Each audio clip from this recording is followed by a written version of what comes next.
Welcome, everyone, to Homeland Security Today's Talk with the Experts. My name is Christina Tanaschuk. I'm the executive editor of Homeland Security Today. And today, as we are looking at the world and all of the tragedy and certainly war that's burst out across the globe, we're very, very excited to talk with Colonel Jeffrey Roth of the National Guard, and author of Fires, Floods, and Taxicabs. And one of the reasons we invited him to talk to us is that he is also very involved with Joint Task Force Empire Shield in New York. And we wanted to pick his brain a little bit about how all of us can prepare, particularly state and local jurisdictions of law enforcement, for this kind of really confused and violent state of affairs in the world. So with that, I want to welcome Colonel Jeffrey Roth. Thank you for joining us. Thanks so much, Christine, for having me. It's good to be here. Of course. Thank you so much for taking time out with us. When I heard about you, we definitely reached out and wanted to talk a little bit more about your work in Joint Task Force Empire Shield. We'd love to hear more about that, just as it so relates to what does law enforcement in this nation need to be doing when we see so much terrorist activity, just sanctioned terrorism, elected terrorism happening around the globe. Yeah, absolutely. I mean, it's dangerous times, and I will just say here at the outset that the views I'm sharing today are my own. I'm not speaking in my official capacity, so nothing I say represents the National Guard or the Department of Defense. So just want to be clear about that. But yeah, these are perilous times and they're dangerous times, and the threats come at us every single day, man-made and natural, and we have to be ready for them all. And certainly with the global situation as it is today, we have to pay particular attention because security issues are heightened right now, and we need to keep our community safe, keep our neighborhoods safe. And as a member of the National Guard, we also have to pay particular attention to keeping our service members safe. Absolutely. So tell us a little bit more about Joint Task Force Empire Shield, like its mission and why it was necessary. Sure. Well, it was actually born out of September 11th, 2001. So after the World Trade Center attack, actually on that day, they had thousands of military personnel who were activated to help respond to that disaster and to the recovery for months after that. The governor then decided in New York to keep military personnel on duty in the city to help protect critical infrastructure sites. So our personnel were deployed to World Trade Center, Grand Central Station, Penn Station, and other sites across the city. Number one, to extend the ability of law enforcement to keep eyes and ears open and look for hazards and threats within those sites, but also to reassure the public. And that mission has continued on today, I think, because we have very strong relationships between all of the various agencies that protect New York City in particular. And the National Guard is a big part of that apparatus. And so we've remained for all these years. Excellent. How can you engage local and state law enforcement across the country? What's your advice kind of for them who are looking for, making sure they're prepared, making sure that their citizens are safe during these times? Yeah, I think the most important thing, and we do this very well, I believe, in New York City, and I know a lot of other communities across the country do, but not everywhere, is building those relationships before an emergency or disaster happens. I've had a lot of experience both in the National Guard on the military side, as well as New York City government, where I worked for many years for the New York City Fire Department. And so emergency management is akin to all of those roles. And what I have found is just how far the relationships go when an event actually happens. When you're in the crisis, we say is not the time to exchange the business card. All of that needs to happen beforehand. And so what New York City does particularly well with all of the various agencies at federal, state, and local level is create conferences, regular meetings and stakeholder group meetings where we come together, we discuss threats, issues, personnel and manning capabilities, things of those nature, so that we're all aware of each other and we build those relationships. So when something does happen, you know who you're calling, you know who's on the other end, and you can have a frank discussion about what's actually needed, what the situation is. Because it's too late. Once the crisis is here, it's too late to exchange those business cards for sure. So that's my biggest advice to everybody across the industry is do everything you can to be proactive about reaching across the aisle, shaking hands with those to your left and right that you might work with in a disaster. Absolutely. That is a classic emergency management mantra is That's to right. That's exchange right. business cards early. Absolutely. So tell us how they exchange business cards with the National Guard and how the National Guard builds relationships with agencies and organizations. Sure. So, with our various roles in New York City, we're very much active and present at all the various stakeholder meetings. So there's different, whether it's with our law enforcement partners at the NYPD and the New York Police Department, the Fire Department in New York. We work with both the police departments at both airports, JFK and LaGuardia. And we are part of their emergency planning meetings. We participate in their stakeholder meetings. And same with all the various law enforcement agencies in the city itself at some of those key transit sites. You have the MTA police, the Amtrak police, the New York City Police Department, others. And there's also times when we bring personnel together from across those organizations to participate in those discussions and things. And we actually bring personnel out to do presence patrols and things like that as a show of force. A very good way to build those relationships, get to know one another, and increase that interoperability as well as exchange those business cards.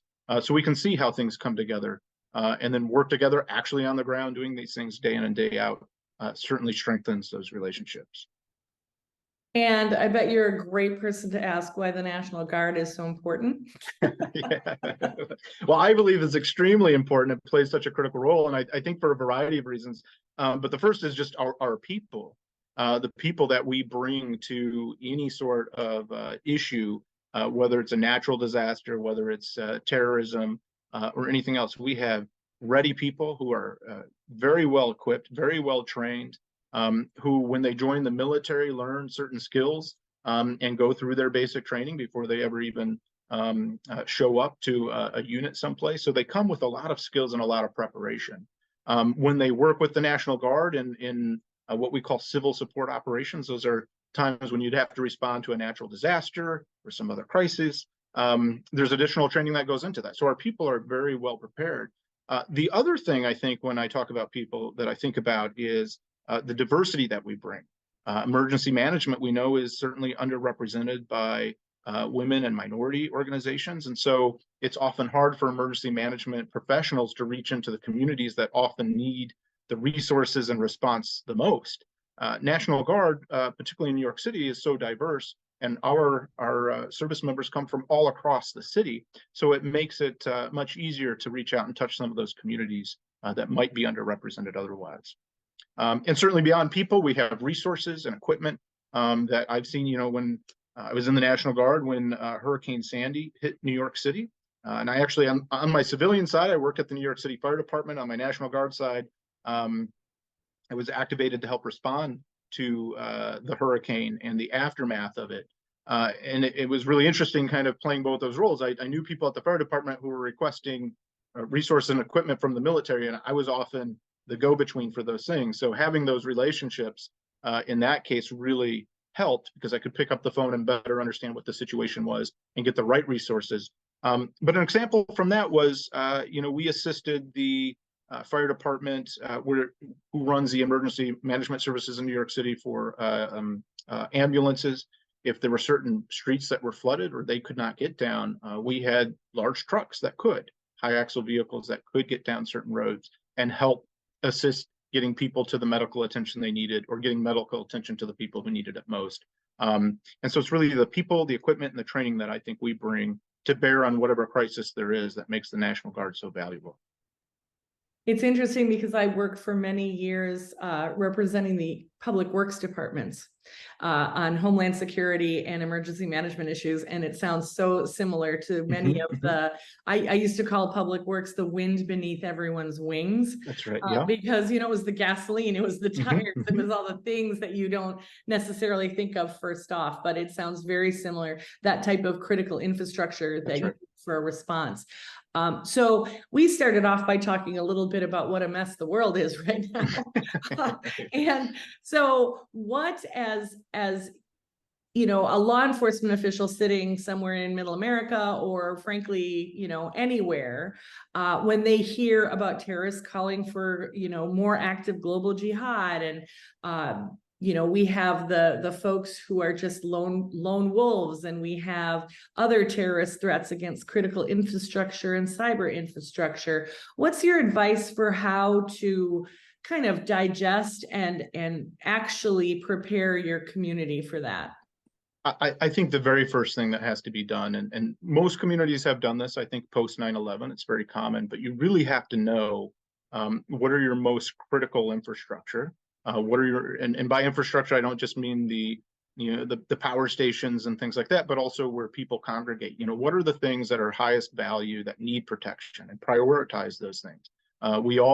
Anyone who's in public sector knows we have scarce resources, and trying to do more with less is always a mantra in this environment. So you do have to look at, survey, what do we have to protect, what needs protection, what is most vulnerable, and then identify ways to protect those key assets, whether that's additional people and resources, maybe that's some sort of remote sensing, maybe that's just understanding, hey, if something catastrophic did happen, what is the impact on life safety at that particular site? So I think it starts with prioritizing and really understanding, hey, these are the critical things, these are where people could be hurt, and these are the things we protect to reduce human suffering and mitigate risk, and that's where it starts. Excellent. And it's always good to hear that communities have thought about this already. I know that, Homeland Security, DHS, is celebrating its 20th anniversary this year. We've been talking to a lot of the folks who started the department, and it seems their work and the message has gotten out. So that is one great accomplishment, not just on DHS's behalf, but certainly across the country. So as we kind of wrap this up, I did want to ask a quick question about your book, Fires, Floods, and Taxi Cabs. Tell us a little bit about what possessed you and how you have the time to write a book. Sure. No, I appreciate that. The plug here. Thank you. Growing up, I grew up in a very small town in the Midwest. So when I had opportunity to move to New York City, and I got a job in the mayor's office of operations under Mayor Michael Bloomberg, and was just in awe of all the things that we got to work on. But I'll tell you, the projects and the things that I got exposed to very early in my career in New York City government were complex, they were interesting, they were complicated, they had multiple stakeholders, we need key people to come in. We need good people to come in who can work in government and help tackle some of these things. And so when I wrote the book, it was really from a place of, hey, here were some really cool things that I got to work on that I thought were fascinating, have a direct impact. New York City, being a large government, still directly impacts people on a daily basis. And it's a great way to give back. And I thought with the book, I could share some case studies, some of the things that I learned that someone fresh out of college, out of grad school, who studied government, that's thinking about going into government or the nonprofit sector, or really anyone who wants to make a greater impact, just shared some key insights that I learned along the way that I think can help others, give some tools, tips, and tricks for solving problems, getting things done. And we need people. We need people. So hopefully it's another way they can learn a little bit and help us build our public institutions. Excellent. We love that. HS Today is about to launch a project next week, and we won't tell you any more about it, but we'll probably follow up with you on that. Yeah. So just as a final note, or to not only the law enforcement that logs in to watch these, but also to the public, like, what do you wish that every member of the public knew?